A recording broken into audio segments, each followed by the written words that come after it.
But I'd also ask that if folks from the audience have questions, we have some microphones out there, and there are a lot of folks at home that want to hear and see what's going on, and there are times that they can't hear the questions coming from some of us, these things, but also from the audience, so that if we could work it out that way and just even grab the mic off there when you pass it around, just so folks can speak into a microphone. Mr. Ron, are we on YouTube right now? Well, it gets recorded. All the committee meetings now get recorded. And so this is live and in action here? No. Actually, it's a tape delay, but it does get Miles. In fact, if you want to see that camera right there, you really need to start sitting up here, Miles. A couple of announcements that I want to make before we get started here. First, we're late for a 6:15 presentation regarding the lighthouse. We'll get going in a minute. Also, our mayor has come down ill. He won't be here this evening, so I just assume he'd keep it at home, then bring it here and spread it amongst his friends. He told me he has not visited West Africa as of late, so we'll be okay.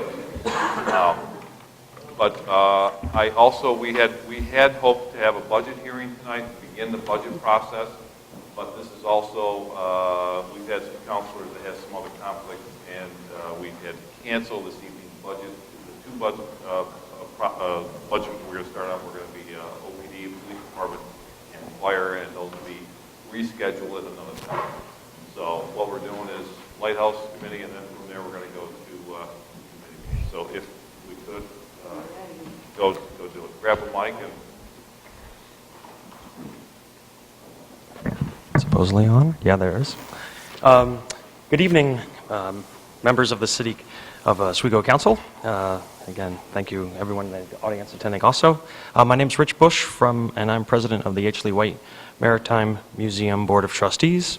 I was the one who signed the lease agreement a year ago on behalf of the museum with the city to manage the project with the Lighthouse Restoration Project. We're pleased to begin this partnership with the city, and as you've seen from our presentation coming up, we are well underway on getting things spruced up. We recognize that the lighthouse is an icon in our community. It celebrates the waterfront and has created a sense of place and pride for the Oswegonians for over 80 years. We thank you for allowing us to provide you with this update this evening. Let me introduce our executive director of the museum, Mercedes Neese.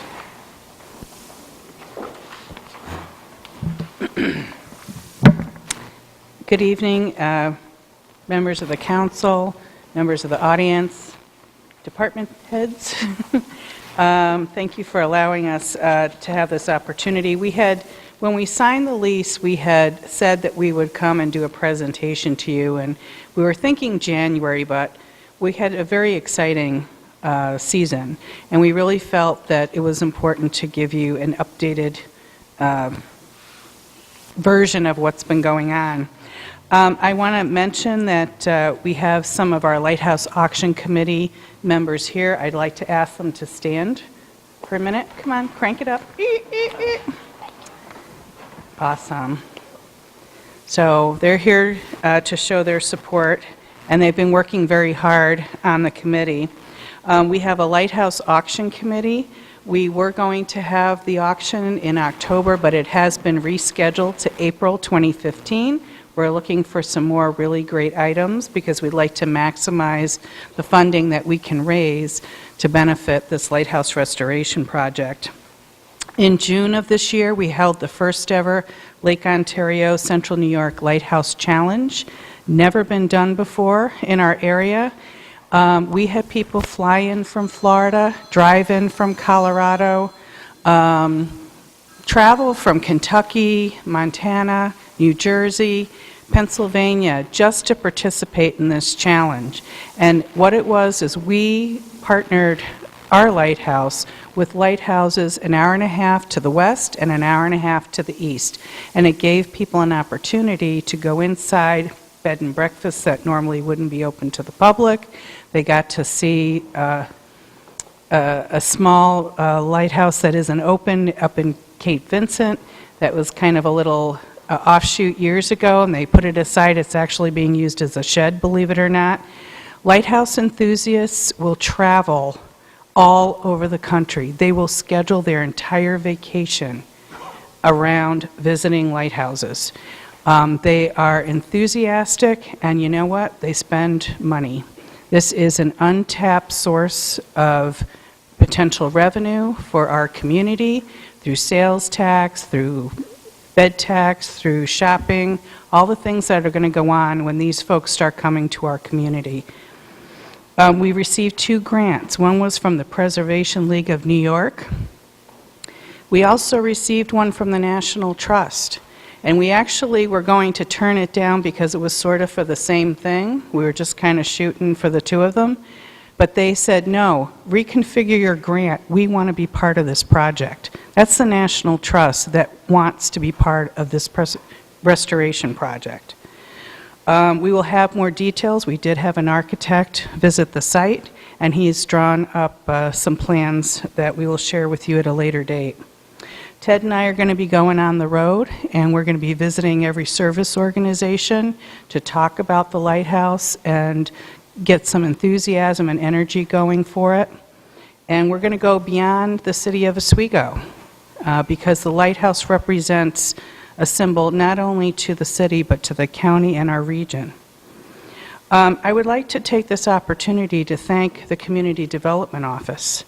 They received the first grant from the Canal Corporation.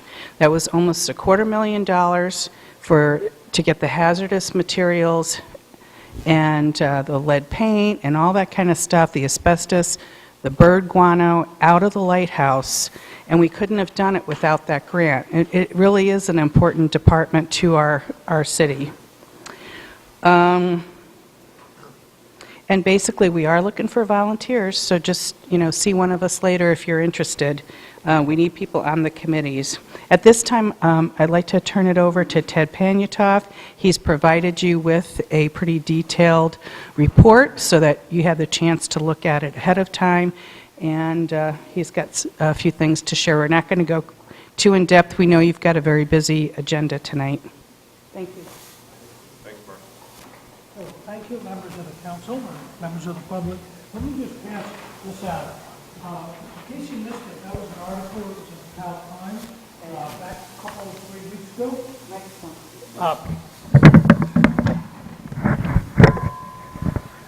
That was an article that was in the Pal Times actually a few days ago that just gives you an idea of some other things that are going on in the area of lighthouses in the local area, just up in Selkirk at Salmon River. I guess the best thing for me to do at this point is just you've had a chance to look at the report. If there are any questions, be glad to try to answer those, or if we pass some out to some of the other folks like Mike Smith and DPW. Does anyone have any questions about what went on this last year?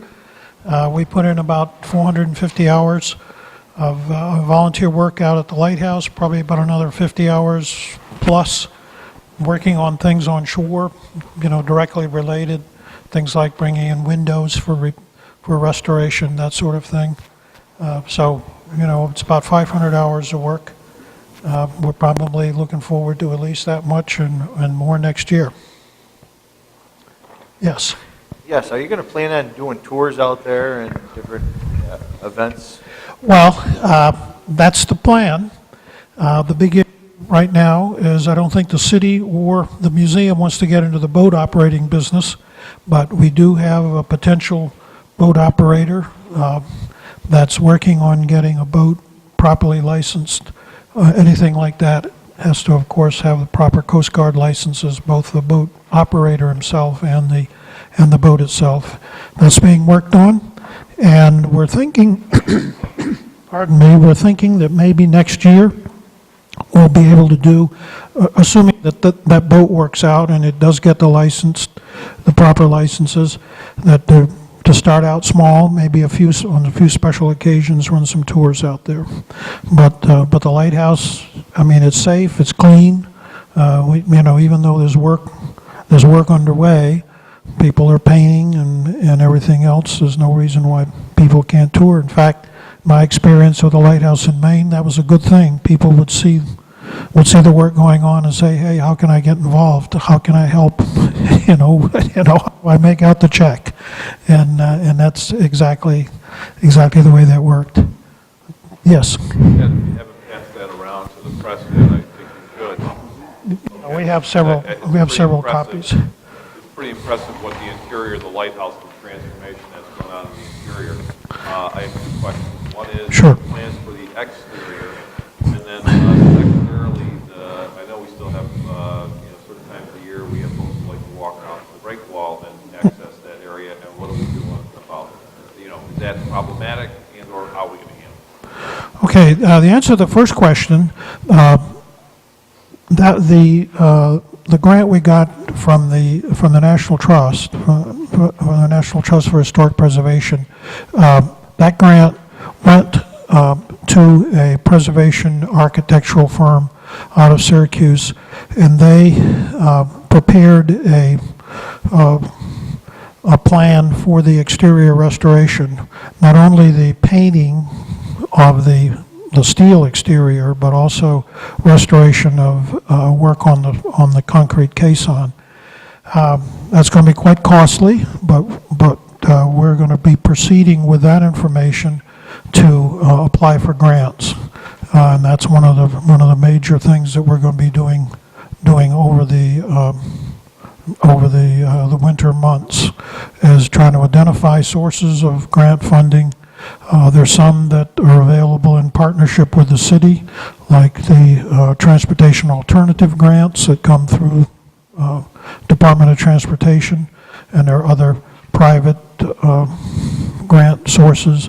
There's the consolidated funding grant process at the state level, so we'll be pursuing all of those. As far as people walking out there, this is the first year that, to our knowledge, we've had no unauthorized entries into the lighthouse. We think, not good, we've solved the places where people were entering. And again, based on my experience in Maine, so long as the place looked like a wreck inside and full of trash and dirt, people who got in didn't have any problem with breaking a couple extra windows or something like that. But once people tended to see that people were working out there and it was starting to look nice and it was starting to look like people cared, there was less problem with the break-ins and vandalism. Oh, yes, the other, Bruce reminded me, the other grant that we had, the two grants, the other grant addressed the access issues, like for tours. Right now, it's a little difficult. You have to get out and you got some ladder climbing and things to do to get into the lighthouse, but we'd be looking at ways to improve that, and also additional ways to improve the security to prevent unauthorized entry.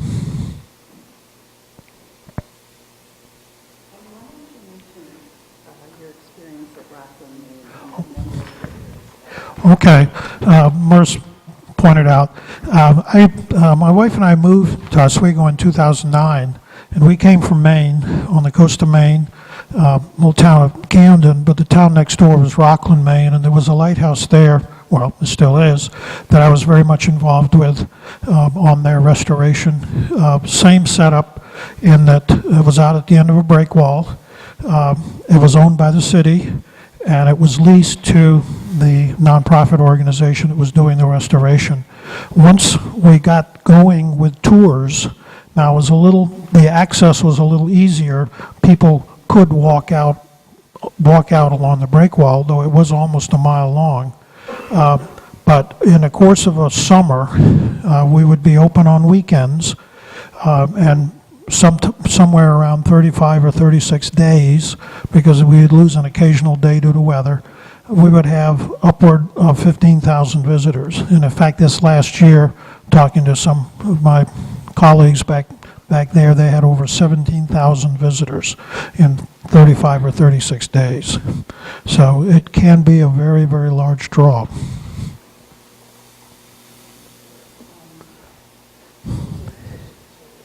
Further with your comments with Sean. about what boat Dwayne's going to use.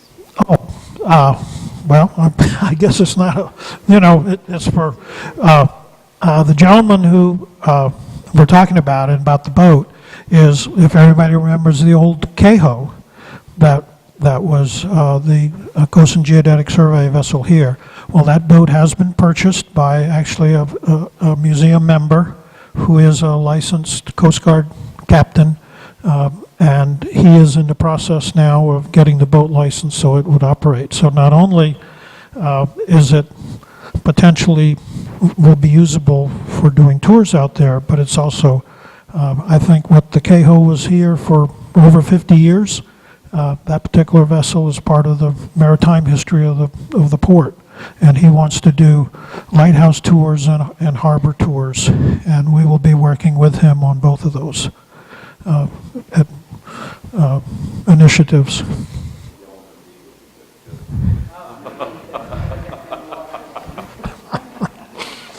I just a comment. I appreciate all the work that you guys have done. It's obvious that you have a love and passion for what you're doing, and I think it's important also to note that you've worked very hard to find funds outside of city tax dollars. And I know that's one of the charges that we gave you long ago, and I know you've done a great job at that. I would remind everybody here and maybe listen on YouTube tomorrow to. We do a lot of fundraisers for the lighthouse, and you've got your big auction coming up, and there's probably pieces and bits of history that folks may have in their home that would work very nicely into that format to help generate the kind of revenue we need to continue with the successful renovation of that lighthouse, and then we can all celebrate what we have out here on Ontario. And I appreciate everything you've done. Well, this is very much a community effort. That's really the key to the success of this. And just an indicative of that, one of the major efforts this summer, toward the end of the summer, were members of the SUNY Oswego University track team.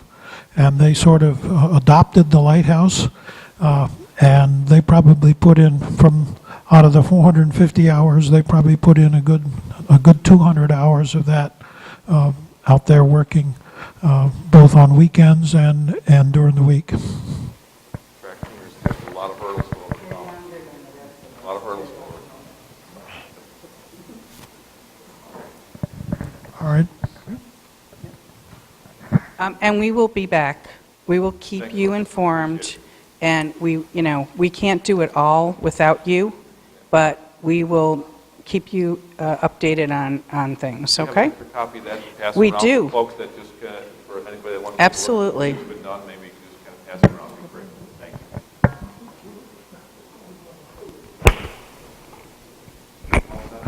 Thank you very much for your time.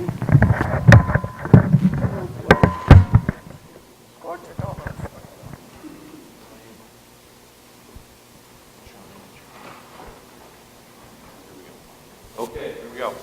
Committee meeting. At this time, I'd like to call the Physical Services Committee meeting to order. Please call the roll. Counselor Capelitz. Here. Counselor Walker. Here. Counselor Enright. Here. Counselor Barlow. Here. I need a motion to approve the minutes of October 20th, 2014. Make a motion? Second. Counselor Capelitz. Yes. Counselor Walker. Yes. Counselor Enright. Yes. Counselor Barlow. Yes. Thank you. Any old business coming before the committee? Seeing none, move on to new business authorizations. Michael Smith, DPW Commissioner, received a request from Dr. Luciano A. Rizzo to purchase a bench in honor of his son, Thaddeus I. Rizzo, to be placed in Brightbeck Park. Yes, Mr. Chairman. I had the pleasure of speaking with the doctor here recently, and he'd like to have he and his wife would like to have a bench placed in Brightbeck Park in memory of their son. I'm sure that we can arrange a nice location to have that happen. Thank you. Questions or comments? Make a motion. Second. Counselor Capelitz. Yes. Counselor Walker. Yes. Counselor Enright. Yes. Counselor Barlow. Yes. And we need a resolution. Commissioner resolution. Yes. Perhaps you need a park bench out in the lighthouse someplace too, because we get a lot of these. Just thinking out loud. We're going to have a lot of park benches in Brightbeck here. So. Second item, Michael Smith, DPW Commissioner, received a request from David Gazzelia to purchase a bench in honor of his mother, Eileen O'Mara Gazzelia, and her sister, Ann O'Mara Dizio, and Mary O'Mara to be placed in Bright Beck Park. Commissioner? Again, Mr. Chairman, we certainly we certainly are grateful for all of these donations, and I'm sure we'll have a very nice spot to put that bench up. Questions or comments? Move it. Second. Counselor Capelitz. Yes. Counselor Walker. Yes. Counselor Enright. Yes. Counselor Barlow. Yes. And we need another resolution. Thank you, sir. Item 3, Anthony Leota, Acting City Engineer, requests use of public space on behalf of Oswego State University of New York for improvements to the entrance to the campus at the intersection of Washington Boulevard and Sheldon Ave with the construction of a campus gateway entry. 2 new signs with 3-foot by 6-foot cobble field are proposed to be placed in public space, and 1 between the curb and sidewalk along the south side of Washington Boulevard between Sheldon Ave and Gregory Street, and 1 between the edge of pavement and the East Street line on Sheldon Ave just north of Rudolph Road. Mr. Leota. In as much as Congress is a substantial part of the economy, isn't this proper that they identify themselves from the east? I believe they should be required to sign a hold harmless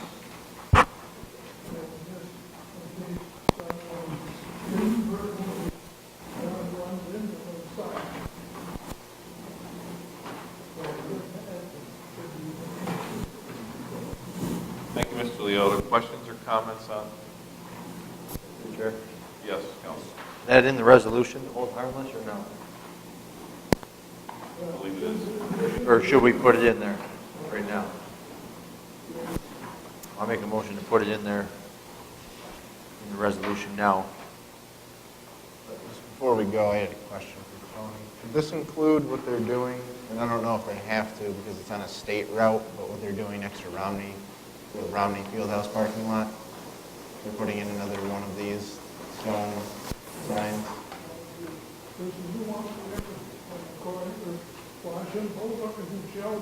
Right, but do they need one for that one? Do they need one for the other one? Because they're already building it.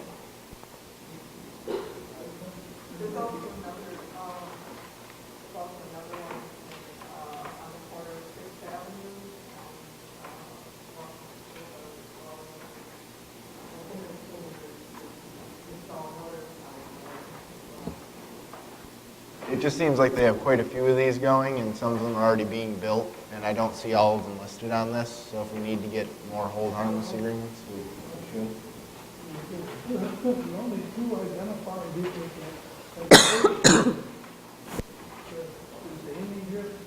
Hi, I'm Alan Bradbury. I'm with Major Projects Group on the campus, and I can speak to any questions you might have. The ones that you're putting in by the Romney Fieldhouse parking lot off of State Route 104. Yeah, we cleared that right away with DOT, and we're okay there.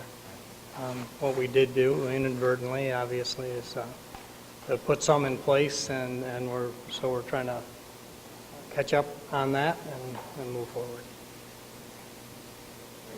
Any other questions or comments, Commissioner? Yes, I have one question.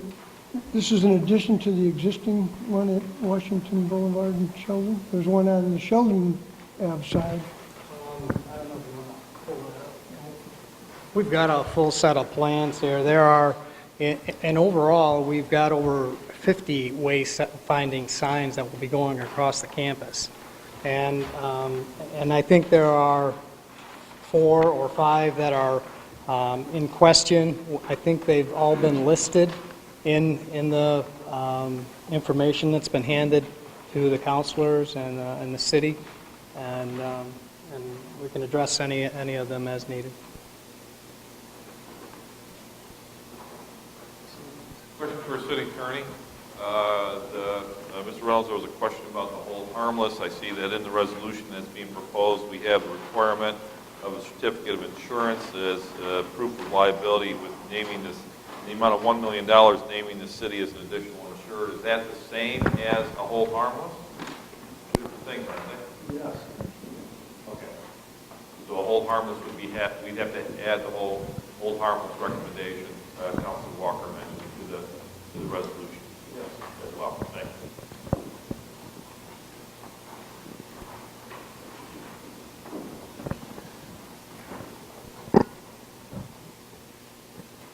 Any other questions or comments, Commissioner? Yes, I'm still a little confused about this one. If in fact the two signs in question are the two on this drawing, then I believe that the resolution is going to have to say that the sign is on the Sheldon, is on Sheldon Ave between Washington Boulevard and whatever, Lakeview down there, whatever that next little street is. If this is the existing one on Sheldon Ave that we're talking about today, That's the one that's listed in the communication. in the communication, it says that there's going to be one on Washington Boulevard between Sheldon Ave and Gregory. I don't see that on here. Do I? That's on the corner, it's on the south, southwest corner. Okay. I just know ours Is this one? I'll read from the correspondence from the city engineer's office, and it states 2 new signs with 3-foot by 6-foot cobble field are proposed to be placed in public space. One between the curb and sidewalk along the south side of Washington Boulevard between Sheldon Ave and Gregory Street, and one between the edge of the pavement and the East Street line on Sheldon Ave just south of Rudolph Road, as shown on the attached site plan. Okay, so what's that one? Washington Boulevard. Excuse me? The corner of Fifth Avenue, on the northeast corner of Fifth Avenue and Washington Boulevard, another Okay, it's this one and this one. That's outside of If it's this one and this one, then this is wrong. States it's outside the right of way. Space. It's outside the right of way. I'm not sure it's called space. It's on the north side of the sidewalk, but I'm not sure. Excuse me. Is the right of way 50 feet from the center line? That's a 33 feet to south. I mean, let's just double check that, and if it needs to be added to the resolution, we can always amend the resolution on Monday night, but let's make sure we get the one we need to for this evening. We can always add that, we have Monday to do that. Very good. Any other questions or comments? I have one more. Yes, Commissioner. As we go forward here, and if whatever needs to be done with the resolution, I believe that the fourth resolve needs to be amended. Okay, you're recommending? That I don't believe that Mr. Flynn owns the aforementioned property. There's a resolution attached to the, right? 1, 2, 3, the fourth resolve says, Yep. You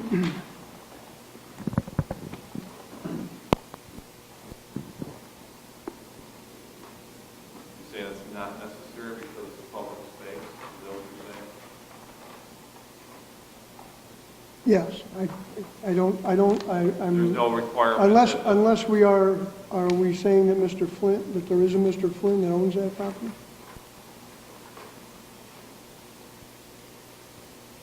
I'm not sure why it's in there, other than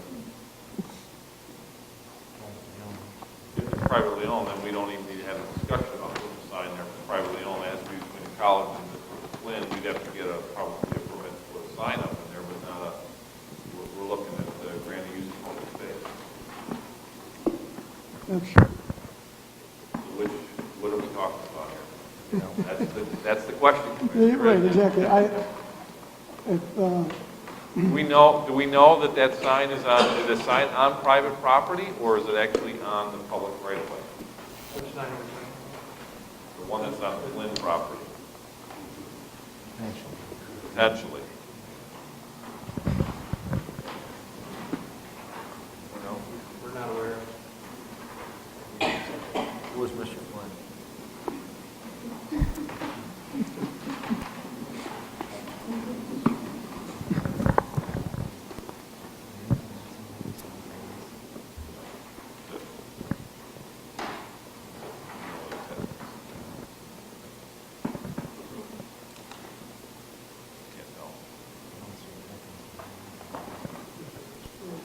Mr. Chairman, Yes.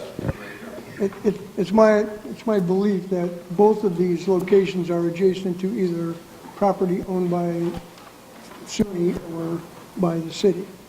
So I think the reference to Mr. Flynn is in error, I believe.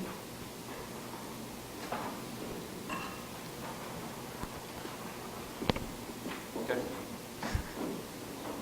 I would, I think we can pass the use of public space at least. Oh, yeah, Grant absolutely, permission but- to have a resolution generated that grants the use of public space. We'll have a new one, a whole new one drafted up, make sure we got the wording correct. There you go. We won't be approving this resolution per se. We'll ask one to be drafted with those two in place, and you can work with the college and city attorney and make sure we get the right wording. Okay? Yes. Sound like a plan? I'll make a motion on that. Motion made. Second. Counselor Capelitz. Yes. Counselor Walker. Yes. Counselor Enright. Yes. Counselor Barlow. Yes. And Commissioner, you will generate the resolution. Thank you. I will visit with the engineer's office. Thank I you, will sir. get that. Any other business come before committee? Move to adjourn. Counselor Capelitz. Yes. Counselor Walker. Yes. Counselor Enright. Yes. Counselor Barlow. Yes.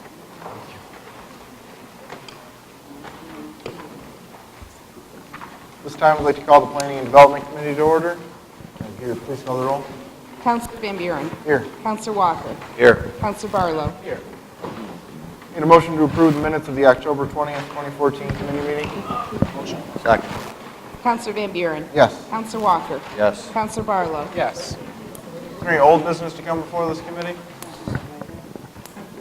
Seeing none, move on to new business, authorization. Mary Vanous, Community Development Director, requests authorization to schedule a public hearing for the City of Oswego's Housing Choice Voucher Program, 5-year plan for 2015 to 2020. Counselor, the 5-year plan to continue the administration of the Housing Choice Voucher Program would need to have another public hearing because the resolution to adopt the plan was not accepted at the last council meeting. So I'm requesting that we have another public hearing. This public hearing would be on November 24th at 7:10 p.m. Anyone have any questions or comments?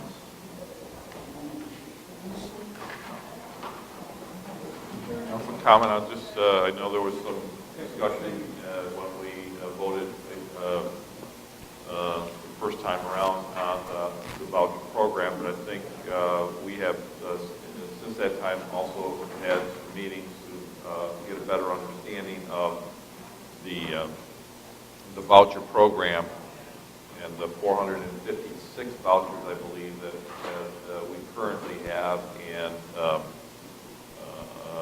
it's been a goal of the council to try and reduce the number of vouchers, and I think we've come to understand that a reduction in the number of vouchers is actually, at least from my personal perspective, will create a hardship on many elderly and disabled, which are by far the largest users of that program. And it's also my understanding that after a meeting that there is a certain amount of revenue that is received on their community development office, the administration of the voucher program. In fact, I think the math that I did is somewhere around $23,000 a month that comes from the federal government to help support our efforts in the voucher program. I also wanted to just state for the record that we have some staff Feldman, I think, has done an excellent job of administering that program, and they certainly have a lot to be proud of in the way it is handled, and making sure that housing for elderly and disabled, where we need to supplement market-based. It really is market-based housing, but we supplement the rents for certain individuals, and you know, it includes a level of inspection and responsibility on the landowner's part to make sure that the housing is up to par, up to standard, something that people can live in. And I just tell you from my perspective, I walked away from that feeling a lot better about it, and understanding the program itself. And I think there's a lot of misunderstanding or misinformation that comes down to the HUD program or Section 8 or whatever you want to call it, and a lot of misrepresentation of what's going on. And I think it's important for everyone to understand what the facts are. And we may, in the end, have some disagreements on some of where we want to go with it, but I think everyone needs to understand the facts. And there is a lot of I think, storytelling on the street with respect to the program and how it affects and impacts this community. So, enough of my spiel on it. I really think it's a great thing to get this thing moving forward. Thank you, Councilor. Anyone else? Make a motion. Counselor Van Buren. Yes. Counselor Walker. Yes. Counselor Barlow. Yes. And we need a resolution.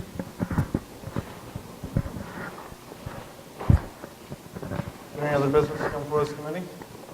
Move to adjourn. Second. Counselor Van Buren. Yes. Counselor Walker. Yes. Counselor Barlow. Yes.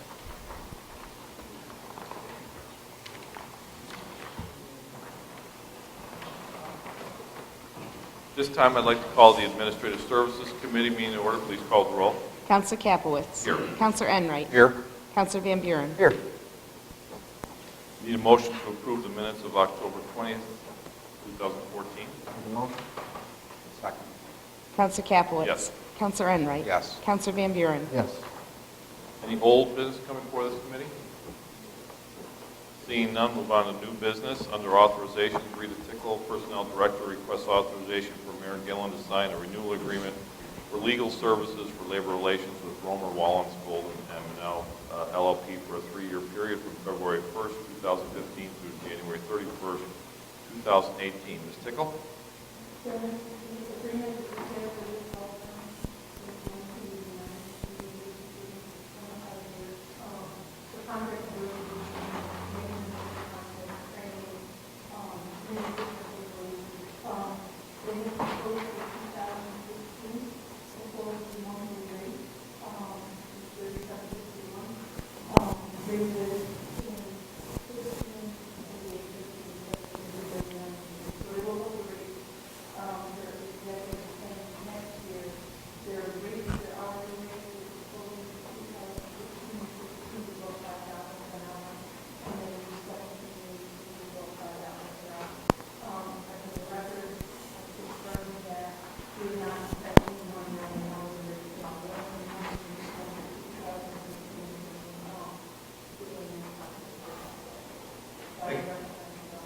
Thank you, Ms. Tickle. Any questions or comments on this matter?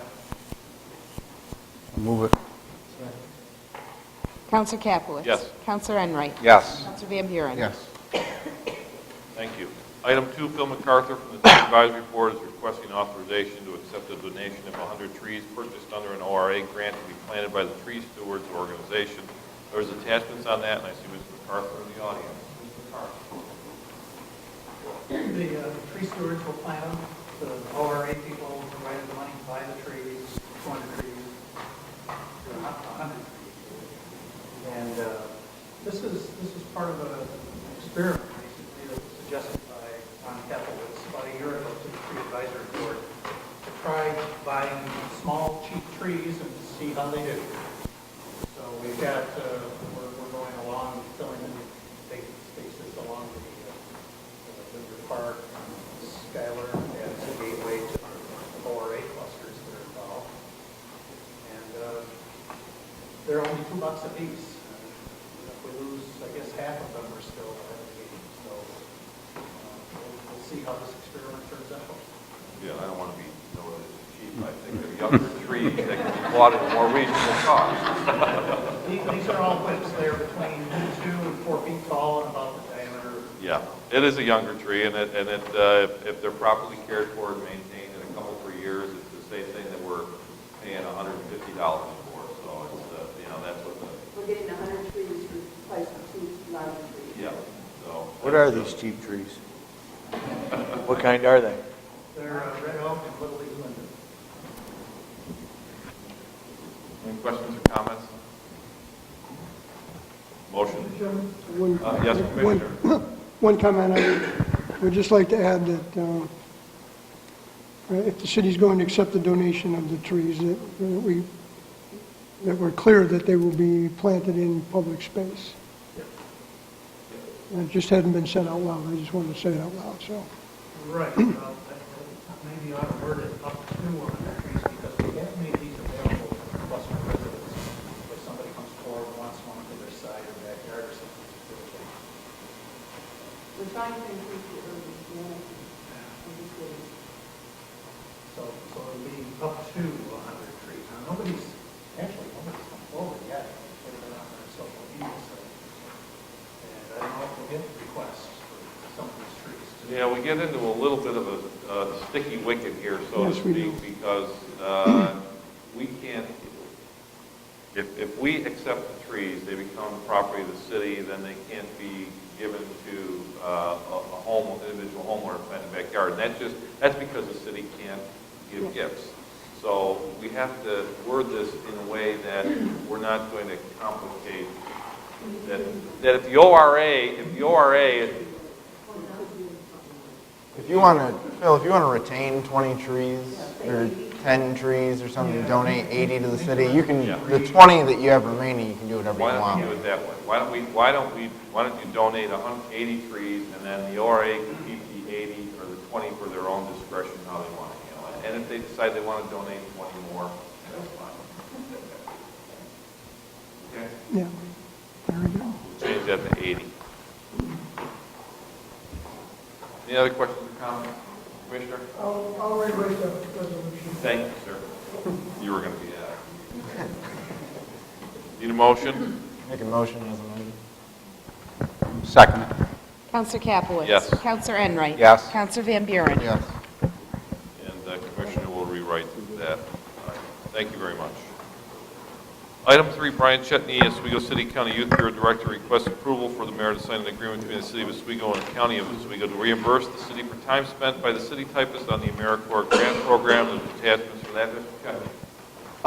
Chetney. This is just one of our AmeriCorps grants that we put forth, and 9% of the city typist's salary to cover the cost of her service is money written into the grant for that. Thank you. Questions or comments? Second. Counselor Capelitz. Yes. Counselor Enright. Yes. Counselor Van Buren. Yes. Thank you. Item 4, Tony Leote, acting city engineer, requests the mayor be authorized to sign the engineering design services agreement with GHD Consulting Engineers for sanitary sewer rehabilitation area 2 sewer investigations, EFC number C7-6344-19-04 in the amount of $86,200, and there's attachments on that. Mr. Leote. The city has completed all of the projects in Santa Cruz that were required to be complete by November 1 of 2014. And that included the rehab of existing sanitary sewers in the area 1 of the Santa Cruz. The sewer area, which is west of 6th Street.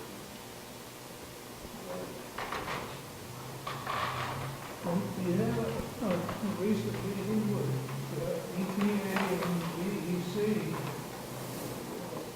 They are satisfied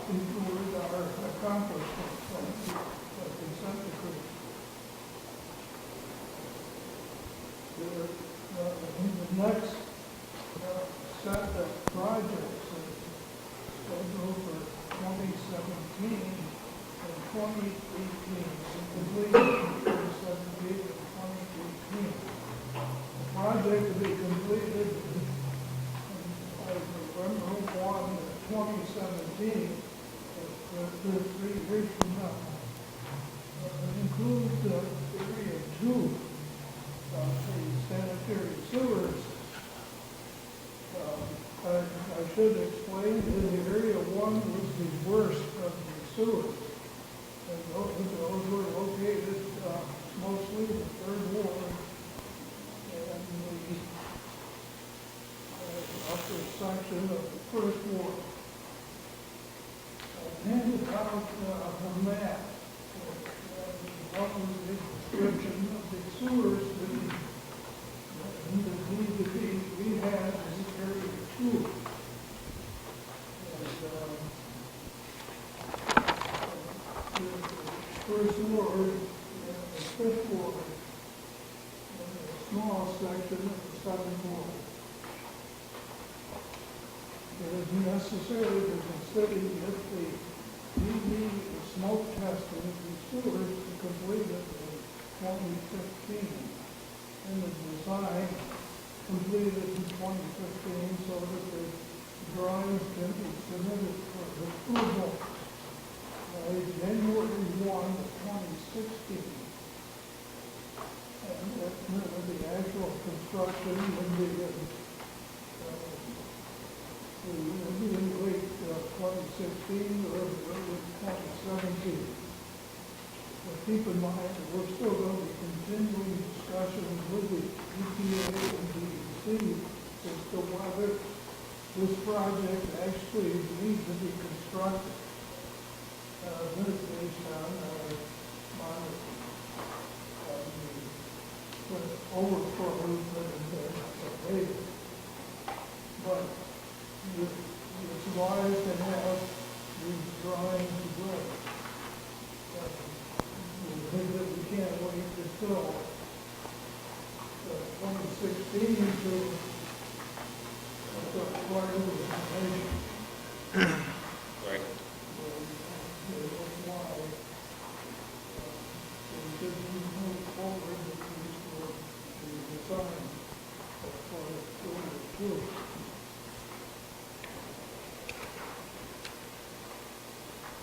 Thank you, Mr. Leota. I had a chance to sit in on that meeting too between EPA and DEC, and it was very apparent that we've come a long way, and they recognize the success that we've made in implementing the consent decree, and this is the next logical, not logical, but lawful measure that we need to implement. So as Tony suggests, we need to start now in order for 2017 implementation. My gut tells me that we're still going to need to implement it, and that's what the current, we need to keep that in the front of our minds moving forward, that this will be also an implemented measure, and even though it's being required in the end, it's also going to be a major rehab for an infrastructure that's aging in a good portion of our city. By the way, these sewers in area 2 are 50 to 100 years old. The sewers in area 1 were also 50 to 100 years old, but they were the first one. So these here are the second worst. And it is my belief that it's necessary for this group of sewers to be rehabbed. For the city's advantage. But the actual date, whether it be 2017, can be negotiated. Perhaps. Questions or comments? I'll second it. Counselor Capelitz. Yes. Counselor Enright. Yes. Counselor Van Buren. Yes. And we need a resolution. Mr. Leota will need a resolution on that one. Thank you. Transfer of funds, item 5, Michael Smith, DPW Commissioner, requests authorization for the following transfers. $786 from the Community Beautification Materials Supplies account, which is A8510.0410, into programs for the aging, miscellaneous expense account A7610.0460, and $210 from athletic fields miscellaneous expense account A7190.0460, and into programs for the aging, miscellaneous expenses account A7610.0460, and $6,500 from swimming pools personal services account, that's A7180.0101, into marinas and docks personal services account, that's A7230.0101, and finally $7,000 from swimming pools personal services account, A7180.0101, into parks overtime account A71711.0102. Yes, Mr. Chairman, the first half of the transfer is to restore some funding to the program for the aging to support some activities by our seniors.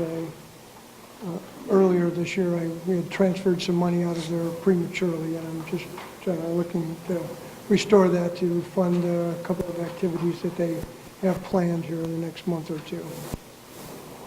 The second portion is some personal services, housekeeping, if you will. One, to cover some additional expenses we had at the marina through the summer for seasonal help. The second part, to put some money back into the overtime account that we drained this past winter to get us through the parks account to the end of the year. I was just surprised you had the money in the pool. Well, that was a function of a couple of less lifeguards and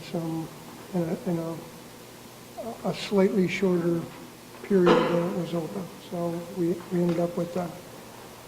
Plus, we had a person retire out of that account who we did not replace, so there was a little balance of his salary there also.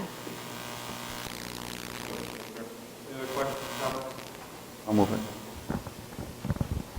Counselor Capelitz. Yes. Counselor Enright. Yes. Counselor Van Buren. Yes. Thank you.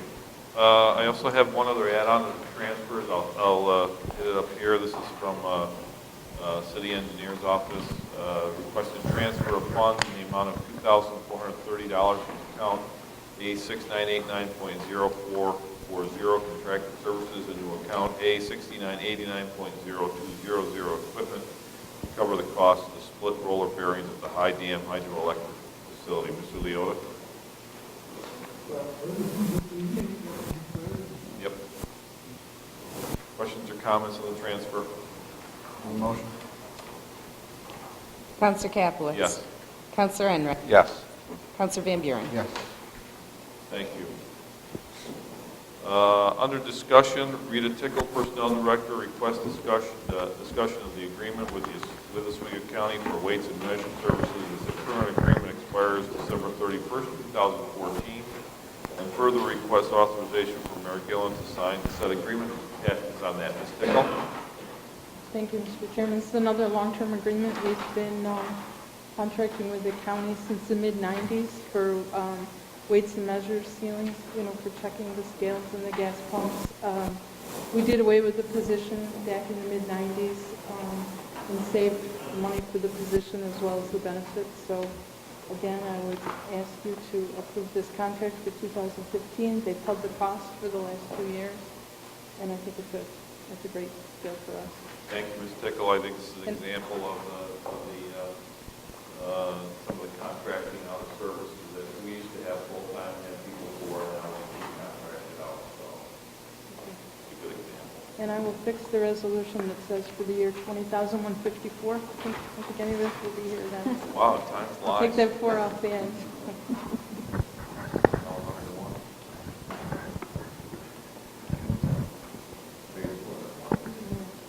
Any other questions or comments? Motion made. Second. Counselor Capelitz. Yes. Counselor Enright. Yes. Counselor Van Buren. Yes. Thank you. And finally, we have one other add-on. Chief Dory DeCare asked for discussion regarding a situation that we have on private property, and I'll let the chief explain the situation. Thank you, Chairman. As you know, we've taken over some of the code responsibilities after the first of the year. We have a situation in the 3rd Ward, particularly on Bridge Street, where there's a decaying tree. It's a rather large tree, and it has a split in the trunk that goes right down to the base. We had it examined by a contractor as well as Mr. Hamill from the DPW. Both agree that it does represent a safety concern. This has been an ongoing issue with the property owner who originally was going to have it taken care of, but has not. Back in May, we sent them a notice in order to have it taken care of. It still has not been taken care of after many phone calls and letters. So what I would like to do, and this is more of an advisory for the council, is go ahead and have the contractor take it down. There were 2 estimates given, one to make it safe, one to take it down completely. I don't think that we're in the business of taking it down completely. We just want to make it safe. So if, unless the council has any other suggestions or concerns, I would go ahead and tell the contractor to do the work and make it safe. Sure. Council. Right? Ask, can DPW do the work and we bill them, or is that possible? It's not possible because it's not in public space, it's on private property. Private property? Yep.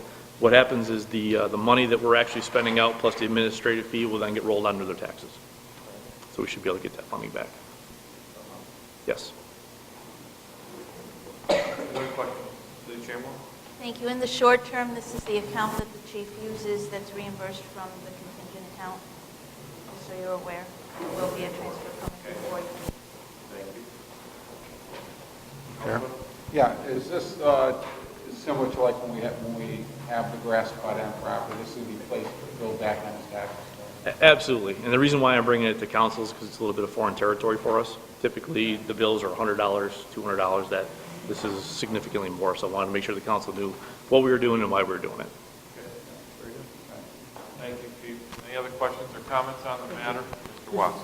Your comments earlier about the budget and there were some hearings to be had, and if you could just elaborate as to where the whole thing stands as we approach this rather dubious. Okay, I'll do that, but let's finish this matter first, Mr. Watson, and we'll adjourn the meeting and then we'll talk about it, okay? Thank you. Any other questions or comments on this? Chief, you don't need any authorization from us. You just letting us know that you're going to move forward with this, make the situation not dangerous. Okay. Thank you. Any other questions or comments to come before committee? Make a motion. We'll answer. I think we can come out of committee and then we can. That's not a part of this discussion. But I'd say we stay right here and we're going to have a discussion. We'll have an open discussion. Okay. You don't have to. Second. Counselor Capelitz. Yes. Counselor Enright. Yeah. Counselor Van Buren. Okay, now we'll have kind of an open mic here if we can. And Mr. Watson had a question about the budget and budget hearings and as far as the process goes. And I'm going to ask the City Chamberlain maybe to help me out on this one. But here's the way the current scenario is on the budget. The mayor released his budget officially to the council on Friday. And we each received a copy of that budget. Our plans were to have the first 2 discussions with OPD and fire tonight, but we've got some other conflicts going on, and we have a mayor who's ill.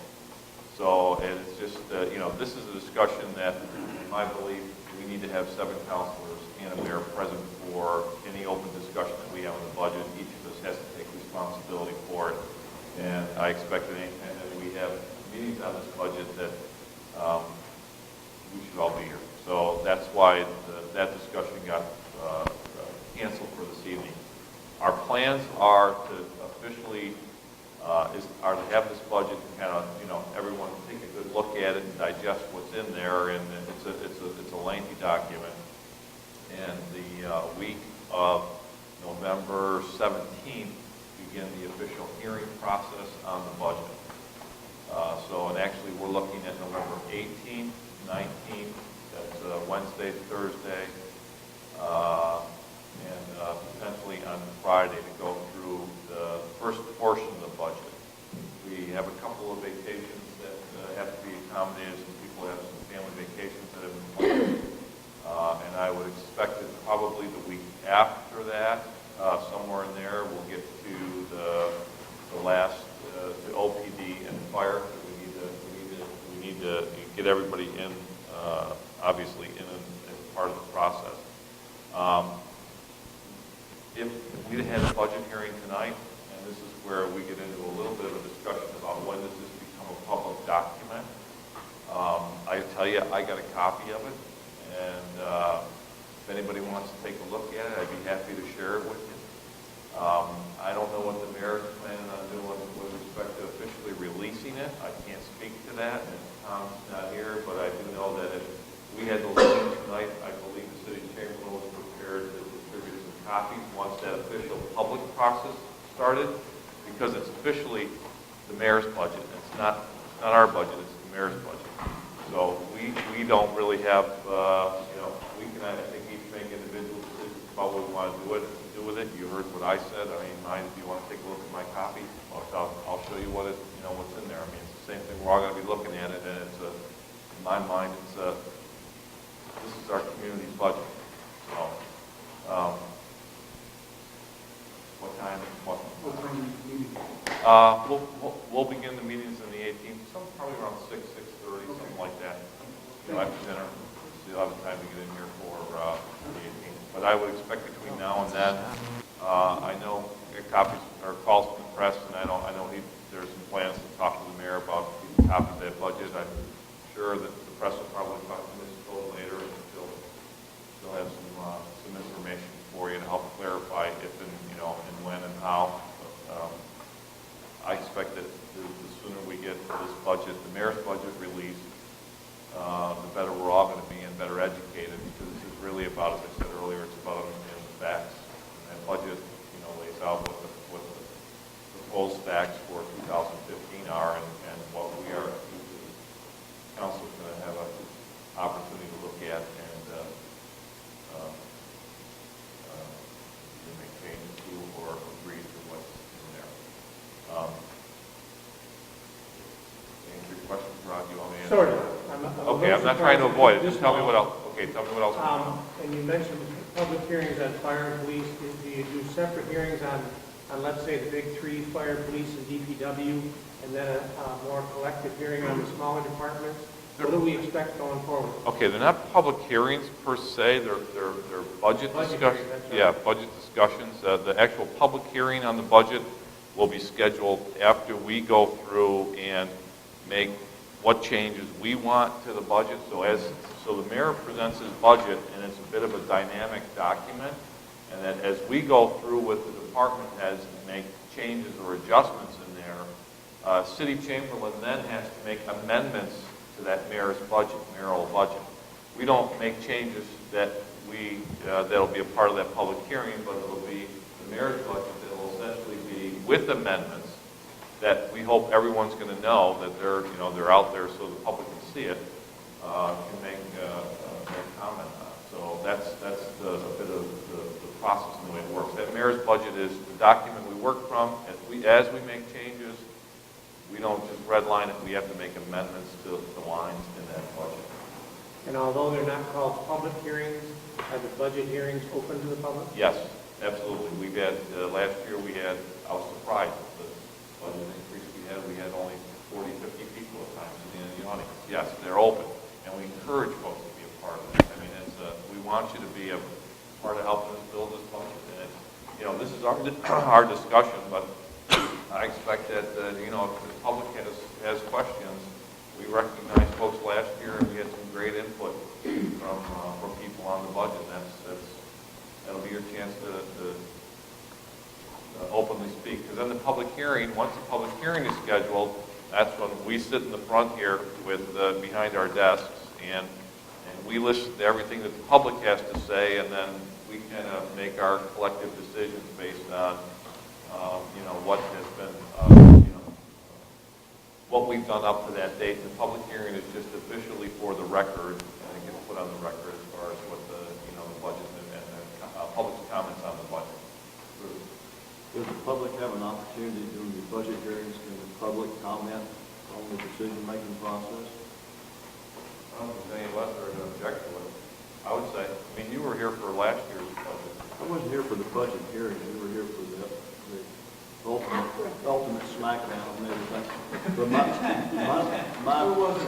my question here is that, you're talking about the week of 17th, 18th, and 19th. Unfortunately, we're going to be out of town in Pennsylvania because I've got doctor's appointments during that period of time. I would be here. I'm almost, They're all going to be televised. YouTube. I believe they're going to be YouTube. I mean, we're going to be meeting right here, so you're going to be able to see, it'll be the day after, but you'll be able to see, and you know my phone number, and I'm sure everybody else is here, and you can, you know, we can tell with the committee, and even, you know, even with the committee, and you know, we have our discussions, it's not necessarily set in stone, it's still a very dynamic document. There's new information, revelations that are brought to bear all the time, and you know, discussions about how you meet bottom line effectively and efficiently, and that's, you know, we're always looking at it until that day the budget passes. It's still a dynamic document. Mr. Beth. Just one little comment. With this 5% tax cap, which is up for referendum tomorrow, okay? Are you guys taking into consideration whether it's going to win or lose, or are we just going to ignore it, or what are you going to do with your budget discussions with that? Who wants to start with that one? Well, I believe the way, well, just to put it on there, I believe the way the document reads, because it was never changed when it was put to ballot, if it passes, we have to abide by it for the current year's budget, not the next year's budget, the way that it was told to us, because there was a line that was never changed from what was adopted from the previous. So if that is the case, we start the process this budget year, if it is passed. So it does not carry over into the 2016 budget as proposed. It starts November 4th, if passed. So as of November 4th, the 5% tax cap process starts that day, if it passes. So once adopted, however it goes through, that language starts this year. It does not start 2016. And that's different than what the state's 2% tax cap limit is. I mean, that is, even though a budget may be less than 2%, it may exceed the state's 2% tax cap because that's configured on a different set of criteria. It's not a flat, you know, if your budget is 2%, less than 2% than it was the year before, then you've met the tax cap. Well, that's not necessarily the case, and that's where this gets to be a bit of a confusing affair, and that's. You should say if you, it's 2% or 2% of the tax levy, so it's a moving target. So last year, in the fourth quarter, when we were voting on the budget, it was 1.38.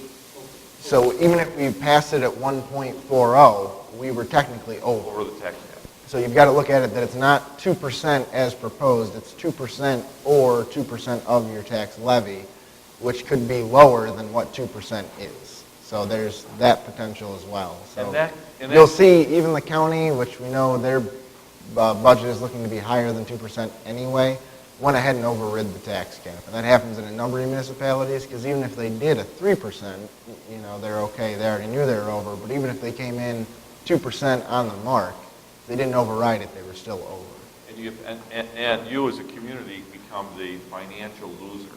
So that's why, you know, that this whole discussion about this tax cap is one that we still have to have, and as a community, I appreciate the fact that everyone's here. We have to understand, you know, that a decision needs to be made on whether or not you override a tax cap. It doesn't mean you want to increase your taxes.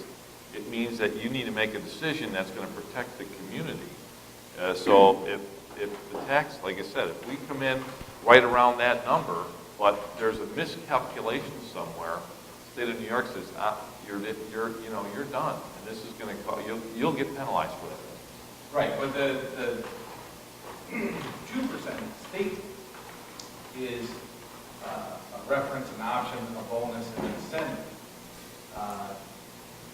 by the state, all of which everybody gets. I got my $24 check, Yeah, I'm real right, happy, yeah. $9.81 Yeah, check. yeah. It costs $42 to process. Well, the tax freeze is in addition to the tax cap. Right. This year.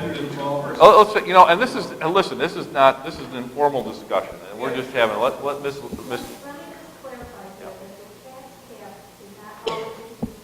It is 2% or the growth factor, whichever is less. In 2015, it's 1.56, not 2%.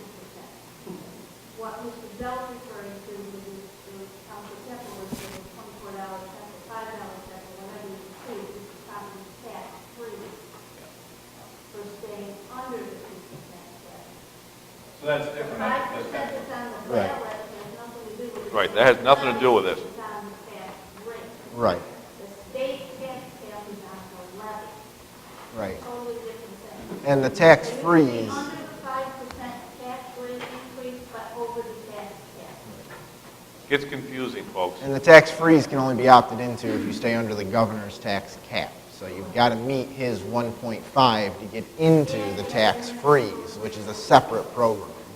And that actually is a 2-year to 3-year process, which involves a whole nother slew in 2015 where you have to do it again on top of efficiency plans and other things. So it's not just... Tax is 5%, we're good no matter what. Right? Right, yeah. No, we're not. We're not, actually. The reason that I will put a tax cap override before the council is to protect the taxpayers of the city of Toledo. If there's a calculation error either on our side or the state side, and let's say it's $500,000, you have to take that out of your budget and set it aside. If you have a tax cap override in place, then we don't have to do that in a conceptual tax rate and your budget. Not necessarily that we're going to go over the tax cap. It really is, and that's where this whole discussion about the tax cap and what, that's a whole nother political discussion, and I'd love to have some time for a cup of coffee with the folks, but there's a bunch, you know, in my mind, there's a bunch of mirrors that kind of sounds good, and it looks good, but it really is, you're sitting here or there, it doesn't matter, it all says, oh, that all makes a lot of sense, but You gonna run the wings and the plows, are you? what's that? You gonna run the wings and the plows, are you? Come to this place by 5%? Just want to double check, if that does pass tomorrow, you guys have to abide by that this year?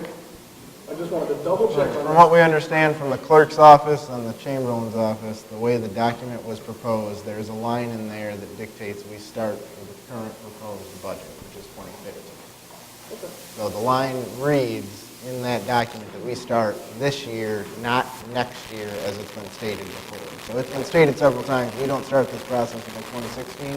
That is not the case. We start tomorrow. So just so everyone's clear, that is the case. We could technically default on this had we followed the prescriptive of how it proposed that we don't start until 2016, if that was the case. There's a whole lot of what-if scenarios, and we can talk about this 5%, but I mean, that's what we did originally, and that's part of why this whole issue has been brought up again. You know, we were starting to prepare a budget in June and July, and the problem with trying to prepare a budget for your next fiscal year in June and July is you don't have the numbers. And the reason you had to do it in June and July is because if you exceeded at 5%, it had to go before the general public for a vote. So in order to do all that and time it, that's why the city had to move its budget process way up. The problem with that is you don't have good numbers. You don't have good numbers. And you're just, it really is what I call WAG, wild ass guesses at the moment. And you can't, and that's a heck of a position to put everybody in. You know, you're making good educated guesses, but it really is, and that's all it is an educated guess. You don't have good numbers because you don't know what the state's going to do yet? Yeah, don't know. We don't have numbers. We don't have retirement numbers, we don't have healthcare numbers, we don't have state aid numbers, we don't have any of that. What about collective bargaining type stuff? Is that usually completed in time for that process? It may or may not. That is not coincidental with the budget. But that was one of the challenges that we had, is just trying to put good information in so that you can, because what happens then, you start overestimating your expenses, underestimating revenues, which is, you're trying to make a good budget. And you can't put in your actual revenues or your actual expenses. You've got county departments that are only 3, 4, 5 months into their fiscal year. We're monitoring their spending from month to month. So you say, you know what, you're putting what you think is good information in there. You get to October, November, and it's like, wow, we didn't realize this, or we didn't know this was going to be, the particular number. And it's like, now what do you do?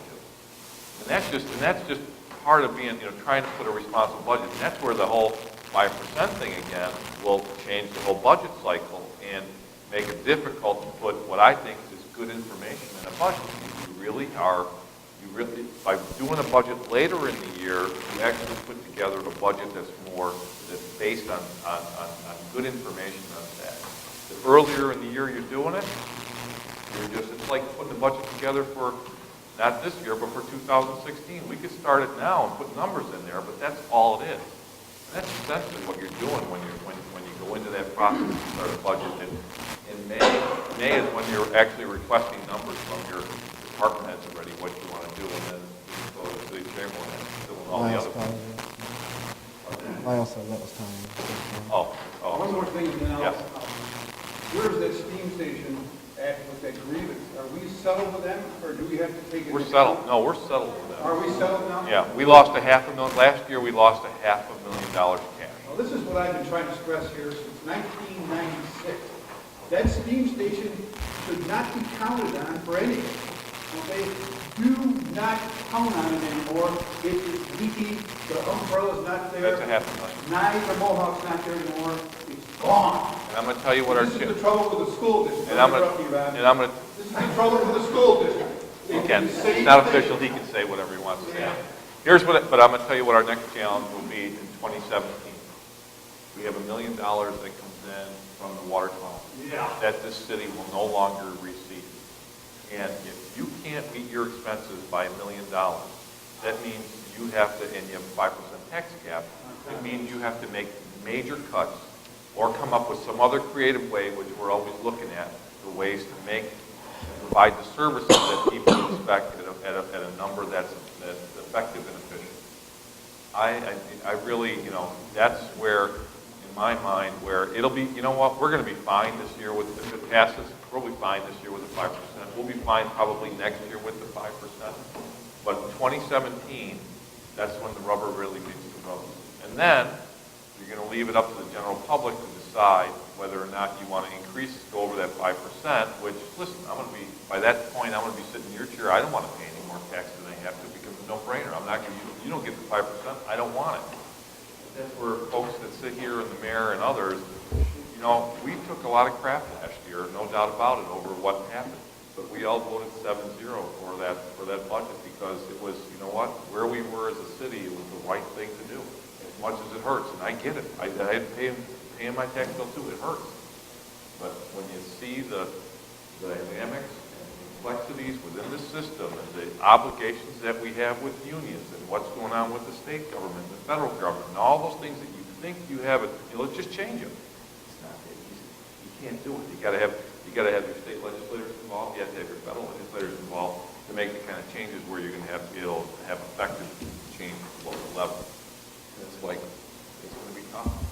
2017 will be the year of reckoning if that happens. That's just my prediction, and I'm not sure what we're going to do. Because I think you're going to have a public that doesn't want to, it hurt last year. I get it. It hurt. And when Terry Hamill did it back in the 90s for some percent, it hurt. But those were tough decisions to make, but they were made for very deliberate reasons. And they had to deal with the survival of a city and a government and a bureaucracy and providing a service to the people that live here. Because you want a safe place to live, you want a nice place to live, and those are the things that we in the city provide. Personally, I know what I pay on my cell phone bill. I pay more for my cell phone a month than I pay for all the services I get from the city. and I put it in perspective that way. I think I get a lot of work, but for those of us that get to spend every day here and see these guys at work and gals at work and what they do, and can we do things better? Absolutely, all. There isn't anything we can't do better, and we always look to find those creative opportunities. So I'm like, any other questions or comments about process? Thank you for the extra time. And if you want, and Rod, if you want to take a look at that, I'll show you what I got anyways. Thanks, man. Where are you